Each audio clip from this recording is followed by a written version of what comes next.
Bonjour, bienvenue sur Le Monde du Chiffre. Aujourd'hui, nous sommes en compagnie de Virginie Velu, présidente de l'Ordre des experts comptables de la région Champagne, pour évoquer l'actualité de la profession du chiffre, l'actualité également des entreprises dans ce contexte que l'on connaît de crise du coronavirus. Virginie Velu, bonjour. Bonjour. Alors, quel a été, selon vous, l'impact de cette crise sur les cabinets d'expertise comptable ? En fait, l'impact a été... il y a eu plusieurs incidences de cette crise sur les cabinets. Et je dirais qu'il y a eu deux phénomènes un peu contradictoires. C'est-à-dire que d'une part, cette crise nous a été, sur le plan de l'image et de ce que l'on a représenté pour l'économie, bénéfique.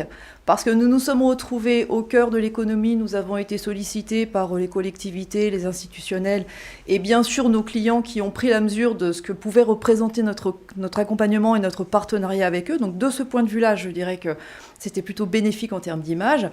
Et bien sûr, ça a été quelque chose de terrible, comme tout le monde, déjà une sidération un petit peu qui nous est tombée dessus, une charge de travail extrêmement importante à un moment où nous étions déjà très très chargés sur le plan de nos plannings.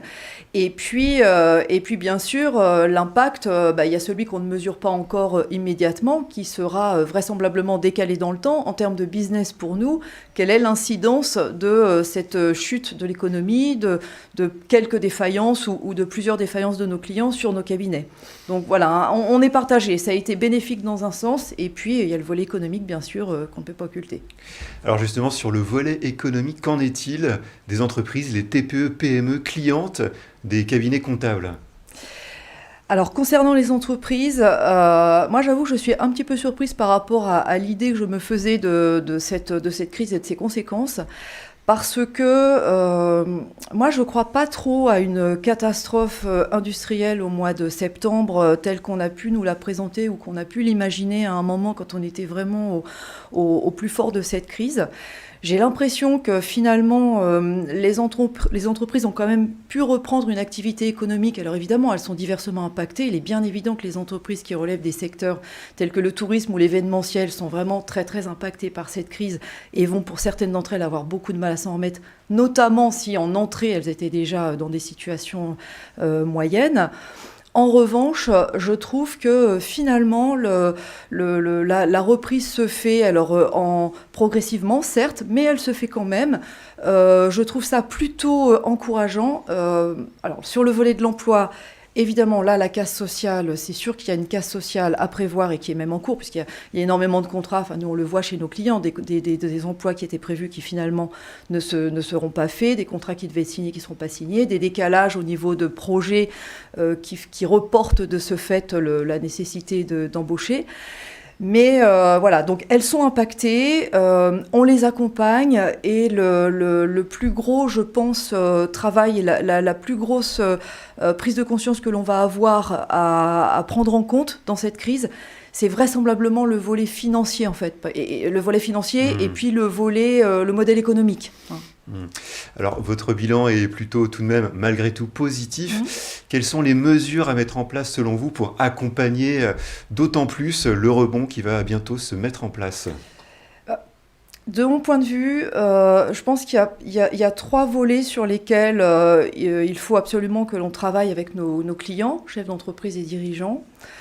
Le premier volet, celui sur lequel nous sommes déjà actuellement dans nos phases d'accompagnement et de prise en compte de ce qui est en train de se passer, c'est en fait la prise en compte de l'endettement que d'un seul, alors bien sûr il y a eu beaucoup de dispositifs et heureusement qu'ils étaient là parce qu'ils ont permis, et c'est sans doute grâce à cela d'ailleurs, que le bilan n'est peut-être pas si négatif qu'il aurait pu l'être, c'est que toutes ces mesures ont permis aux entreprises là, dans ces moments-là de passer cette crise.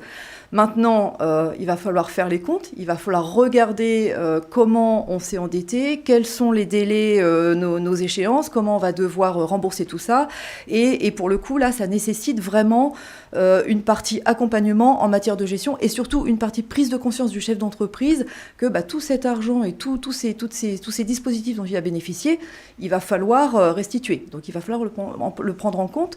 Et tout ça à un moment où on a un modèle économique qui se modifie pour l'entreprise. Donc ça, c'est un autre axe de réflexion sur lequel nous travaillons beaucoup avec nos clients, c'est la révision de leur business model. Parce que on sait très bien que tout un tas d'entreprises vont devoir travailler différemment, vont devoir avoir une offre différente vis-à-vis de leurs clients, et puis des rentabilités qui ne seront pas les rentabilités que l'on avait avant, des capacités de rembourser qui vont être différentes également, compte tenu de tous ces éléments-là. Donc ça, c'est un volet très très important. Et puis on a des axes de réflexion à mener avec eux qui sont en lien avec la révision du modèle économique. C'est évidemment toute la partie numérique, la prise en compte de l'absolue nécessité d'entrer dans le numérique ou de poursuivre pour ceux qui étaient déjà entrés. Donc ça, c'est un deuxième volet. Et le troisième volet, c'est un volet qui serait plus lié à l'organisation du travail pour ceux qui en ont la possibilité. Donc comment je peux organiser mon travail avec le télétravail, etc. Donc un très gros volet financier immédiat, un volet business économique, modèle économique qui prend en compte le numérique et une nouvelle façon peut-être d'organiser son entreprise. Oui, alors on n'a jamais autant ressenti l'importance du numérique pendant cette période de confinement. Revenons un peu sur la profession du chiffre, si vous le voulez bien, puisque vous êtes également candidate à la présidence du Conseil supérieur de l'ordre des experts comptables, donc l'instance nationale. Quel est votre message à la profession confrontée effectivement à cette crise du Covid ? Moi, en fait, face à cette crise, c'est quelque chose... alors moi, à ma qualité de présidente de région, durant ces périodes de confinement, en fait, j'ai pu me le permettre parce que mon conseil régional est de taille modeste. Et donc, moi, j'ai décidé d'appeler l'ensemble des consoeurs et confrères, en tout cas ceux de structures qui nécessitaient peut-être une prise en compte d'une problématique que je n'aurais pas identifiée, pour m'assurer que tout était en ordre et qu'il n'y avait pas une difficulté particulière qui n'aurait pas été vue ou dans la mesure où on était chacun confiné.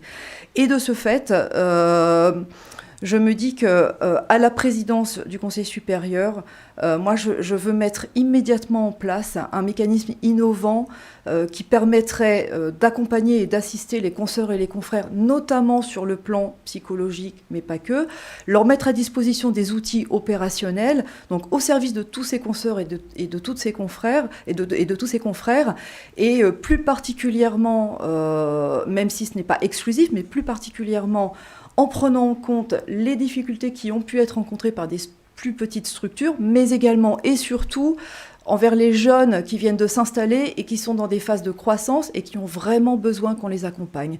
Et donc pour ça, je suis en train de réfléchir et de travailler à un mécanisme innovant en compagnie des pouvoirs publics. Et ce dispositif, en fait, je l'annoncerai dans ma profession de foi et lorsque je vais proposer mes engagements, donc ça sera fin août, début septembre, je proposerai ce dispositif au service des consoeurs et des confrères. Pour moi, c'est vraiment une priorité absolue.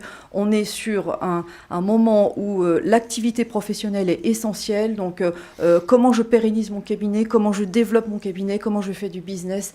Et ça nécessite de réfléchir à un dispositif. Eh bien, le message est passé. Merci pour cette intervention, Virginie Velu. Merci. Merci à toutes et à tous de nous avoir suivis et à très bientôt sur Le Monde du Chiffre.